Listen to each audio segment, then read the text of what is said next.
কই মাছে হলুদ দিয়ে দিচ্ছি আর একটু তেল দেব।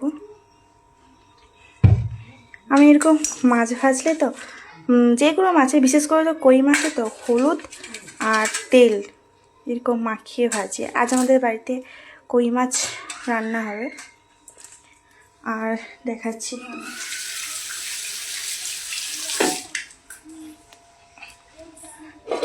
আর এখানে হচ্ছে যে বেগুন, আলু আর গাজর ভাজা। আর এটা মানে লাউ না কি বলে এটাকে, ঠিক নামটা ঠিক মনে নেই। এটা ভাজা। আর এখানে চিকেন রাখা আছে।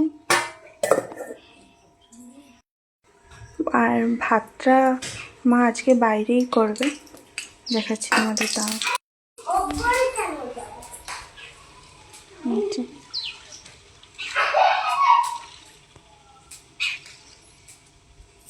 কড়াই তেতে গেছে আর মাছগুলো ভেজে নেব।